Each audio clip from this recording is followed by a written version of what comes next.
out. So ito na nga, mga kababayan, yung ating pag-uusapan ngayon, no? Maganda po, yung ating pag-uusapan. Actually, mga kababayan, ito po ulitin ko sa inyo, no? Minsan ang tao, kapag sobrang bait po 'yan, no? Kapag sobrang bait ang tao, mga kababayan, ay napupuno din, 'di ba? May kasabihan po tayo. Ma'am Helen de la Cruz, hello po. May kasabihan po tayo, Mama Jorda, hello po. May kasabihan tayo na kung saan ang taong tahimik, iba ang kulo pag nagalit, no? Ma'am Cecilia Calamaro, maraming ano ang apelyido no na ang bilis kasing mawala eh. Ayan, Calaramo. Ayan, maraming salamat po ma'am sa yung super sticker. Thank you so much po. Ma'am Brinda Barton, hello po. So mga kababayan, ito po, si PBBM po mga kababayan ay naging aggressive po siya. Lalong-lalo na sa pambubuli ng China. Ayan, kaya kita nyo mga kababayan, no, naging aggressive po si PBBM dahil sa bully po ng China, yung pambubuli po nila, no? Kaya mga kababayan, ay nung nasa ASEAN po, no, summit itong si PBBM sa Malaysia, actually nasa ASEAN po siya ngayon, sa Malaysia, di pa ata nakauwi, ay pinatutsadahan niya at kinundina niya ang pag-angkin nga ng China sa Scarborough Shoal na isa daw itong tawag doon parang kumbaga dito sa atin parang cultural reserve, parang ganun ang tawag sa kanila, no, sa Scarborough Shoal at inangkin po ng China, no? So ngayon mga kababayan, ayan, Sir Ringo doon, may love shout out po, ay gumalaw po si PBBM pagkatapos po niya na kondinahin ang China, yung pang-angkin at pambubuli nitong mga Chinese Coast Guard at yung mga Chinese na illegal fishermen na pumasok sa China ay sa West Philippine Sea, ay hinabol po, mga kababayan, hinatak, hinabol, tinaboy ng mga Armed Forces of the Philippines. Gumalaw na, mga kababayan, si PBBM. Hindi na kasi pwede mga kababayan yung hayaan na lang tayo ng duraan eh. Hindi kasi pwede yung apakan tayo ng apakan at ipapakita ng China sa social media na sila ang inaapi. Ipapakita ng China sa social media na sila ang ating naiisahan, na kung saan paano tayo mang-aapi sa kanila, ang lalaki ng kanilang mga warship na bitbit na mga Chinese Coast Guard. Ano lang naman ang bitbit na mga Coast Guard natin? Kung meron man tayong barko na binili ni Digong ay yung mga second hand. At higit sa lahat, yung mga barkong binili ni Digong ay mga second hand at overpriced pa. 'Di ba? So yun po yun mga kababayan. Meron po akong ipakita sa inyong video na kung saan, no, aggressive na si Marcos ngayon. Hindi to kayang gawin ng Duterte administration kasi bayad nga si Digong. Ito po, mga kababayan, panoorin nyo po Ito po, ito. Wait lang AFP, ang mga bangkang Chino na illegal na pumasok sa Ito po. sa Ayungin Shoal kung saan nakasadsad ang BRP Sierra Madre na nagsisilbing istasyon ng mga bantay ng Pilipinas doon. Nakuha sa mga Hinabol, hinatak at itinaboy ng AFP ang mga bangkang Chino na illegal na pumasok sa Ayungin Shoal kung saan nakasadsad ang BRP Sierra Madre na nagsisilbing istasyon ng mga bantay ng Pilipinas doon. nakuha sa mga Chino ang 4 na bote ng hinihinalang cyanide na ginagamit para sa iligal nilang pangingisda. Nakatutok si June Veneracion. Ano na naman kayong ibaliktad ng China niyan? Yan nyo. Inabol. Sinita ng mga tauhan ng Armed Forces of the Philippines ang mga mangis ng Chinese na pumasok sa Ayungin Shoal nitong Biyernes ng gabi.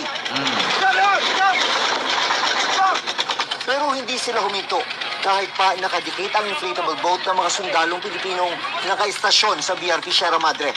Kaya humantong ito sa maaksyong habulan. Yan, hinatak, kinuha yung mga gasolina. Gamit ang itsurang tubo o stick. Pilit na sinusungkit ng mga sundalo ang makina ng fishing boat para mapahinto. Diba? Kita ninyo. Sunod na pinuntirya ang galon na tila may kargang krudo o gasolina. Tinatak ng mga sundalo. Tama lang yan. Diba? Oh. Isa pang inflatable boat ng mga sundalo ang dumating, kaya napagitnaan ng bangka.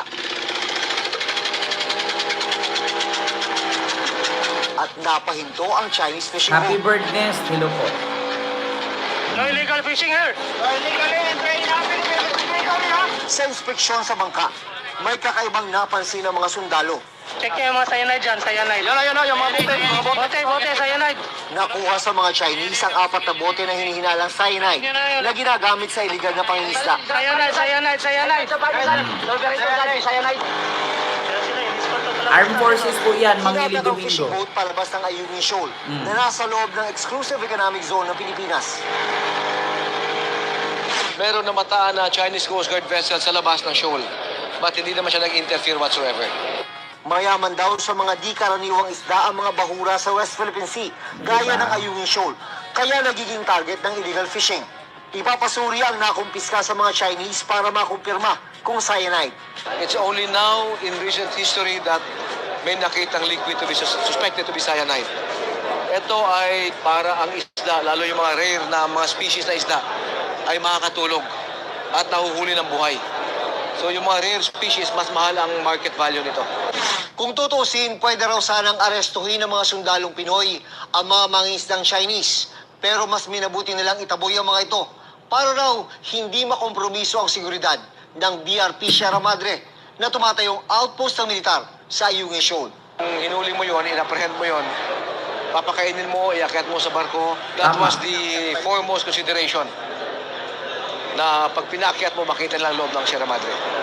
Para sa GMA Oh. Integrated News. Diba? Kasi ang mangyari dyan mga kababayan, kung halimbawa hinuli nila yon, halimbawa pinapasok nila sa loob, malalaman at titignan ng mga Chinese yun, o baka nga spy lang yun, di ba? Baka nga pinain lang yun doon. O, kaya much better na itinaboy lang, di ba? Kasi kung kinulong nila yun, hinuli nila yun, baka yun pa yung maging mitya at baka sugurin pa ng Chinese yung tawag dito, Ayungin Shoal at yung sumadsad dyan na barko na Sierra Madre ay baka lusubin pa nila dyan or kaya rakrakan nila, di ba? Magkakaroon pa ng tensyon. Kaya much better yung itinaboy, no? At least walang na damage, walang namatay, walang nasaktan, no? Kinuha lang yung mga chemical na ginagamit sa illegal fishing, di ba? Ma'am Tess Loca sila po. So, yun po yun. Kaya po mga kababayan, na lumakas po ang loob no nitong Armed Forces of the Philippines. Hindi po 'yun Coast Guard ha. Armed Forces of the Philippines po 'yun, no, na naka-assign doon sa Ayungin Shoal ang humabol. Kaya mga kababayan, dahil po 'yun sa grabe po talaga itong mga Chinese, no? Hindi ko naman nila lahat kasi may mga Chinese din na Pilipino sa Pilipinas. 'Di ba? Kaso lang mga kababayan, ang hirap kasi, mahirap mo na nga silang paintindihin kasi mga bobo sa English, 'di ba? Mahirap mo na nga silang intindihin kasi hindi rin marunong mag-English, hindi pa nakikinig. Alam naman nilang hindi sa kanila 'yan eh. Alam naman nilang hindi nila teritoryo 'yan. Pumapasok sila. 'Di ba? Oo, hindi ba yan sila nabibriefing? Hindi ba yan sila kinakausap ng kanilang tawag dito, kanilang pamahalaan na hindi ka pwedeng pumasok dyan kasi hindi naman natin yan economic zone, iba ang nagmamay-ari ng karagatan na yan. Or else, na-immune na sila kasi hinahayaan lang nung panahon ni Duterte ganyan. 'Di ba? Sa panahon ni Duterte, wala ka nabalitaang ganyan. Bakit? Kasi isa lang naman ang sasabihin ni Duterte. Buhangin lang yan. Boundary lang ng tubig yan. Marami naman tayong dagat. Ibigay nyo na lang yan. Magpadala ako dyan isang batalyong sundalo, isang batalyong Coast Guard, Police. Mamamatay sila dahil sa buhangin lang yan. Ganyan po kainutil si Digong. Totoo yan. Tapos ngayon yung anak niya titirahin kasi nakatutok daw ang Typhoon missile sa China. Baka daw ang China, balikan daw ang Pilipinas.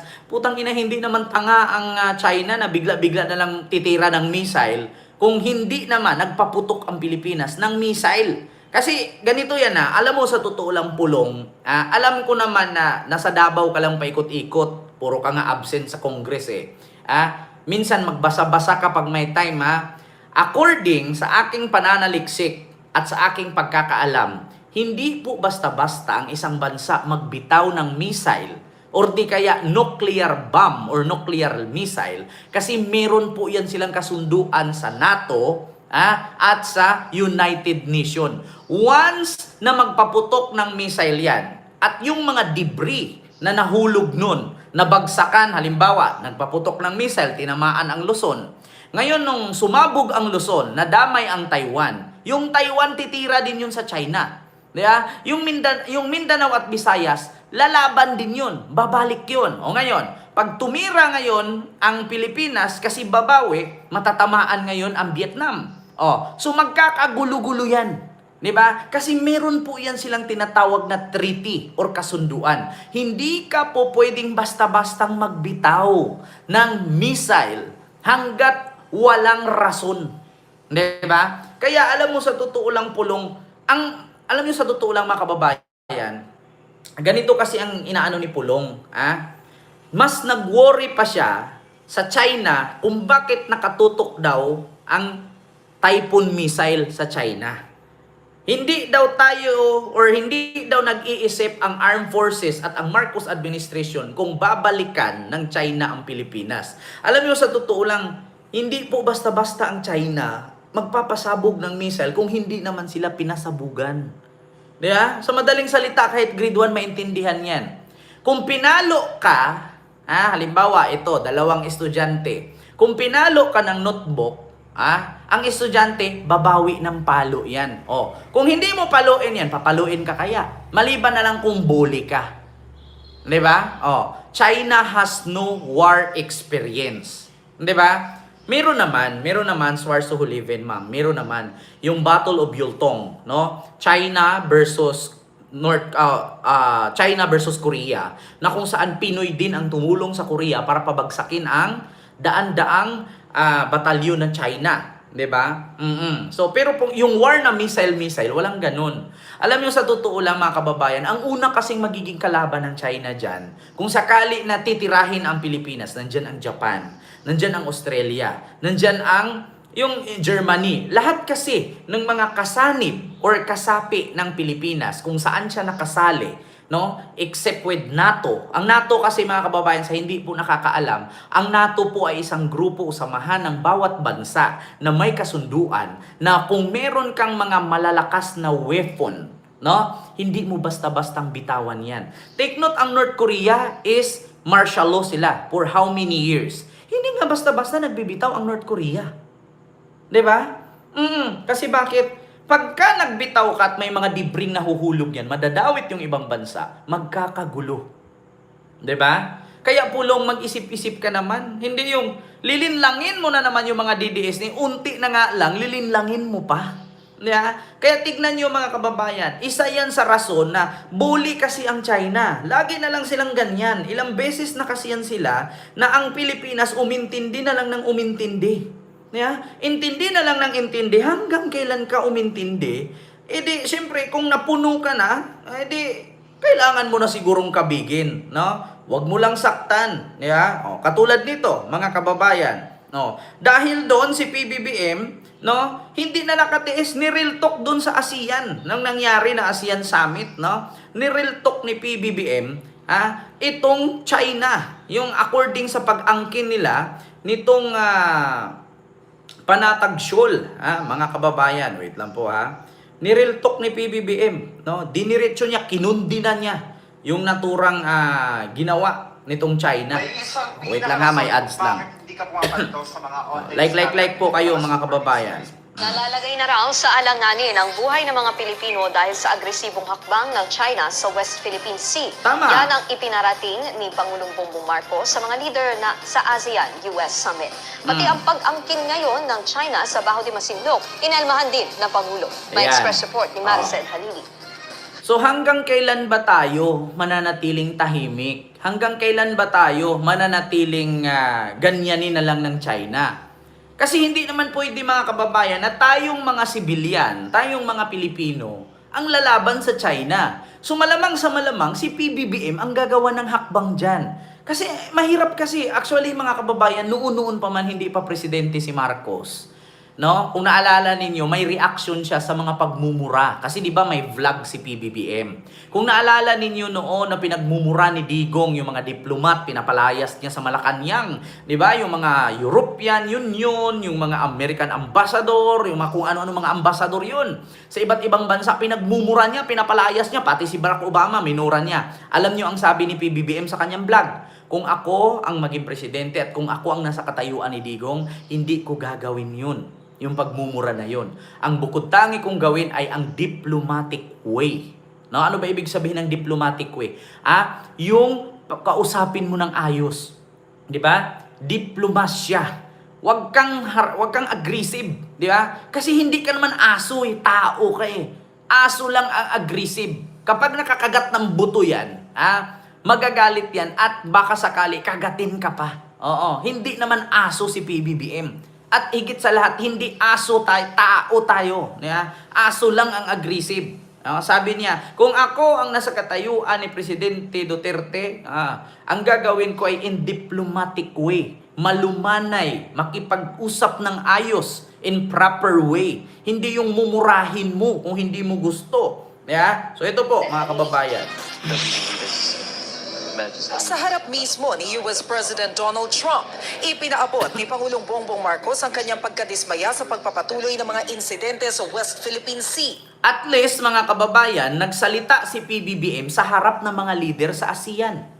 'Di ba? At least ngayon nalalaman ng ASEAN member for how many countries part ng ASEAN, nakikita nila.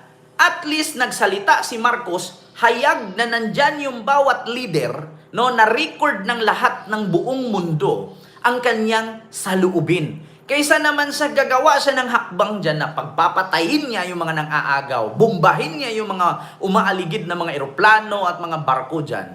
Hindi po yun maganda. Much better na magsalita ka sa pangkaramihan. 'Di ba? So walang mali yun. Naglabas lang siya ng saloobin, presidente siya eh. Kaya nga nandyan kayo, ASEAN, 'di ba? Kaya nga nandyan kayo, isang forum, isang summit, isang ASEAN para ilabas yung inyong mga saloobin, ilabas yung inyong mga problema bawat bansa. Kung ano yung makakatulong, 'di ba? Ano yung makapagresolba kung may problema ka. Kasi kaya nga tinatawag ka ng ASEAN, 'di ba? Anong saysay at silbi ng tawagin kang ASEAN kung ang isa sa inyo ay magkagalit.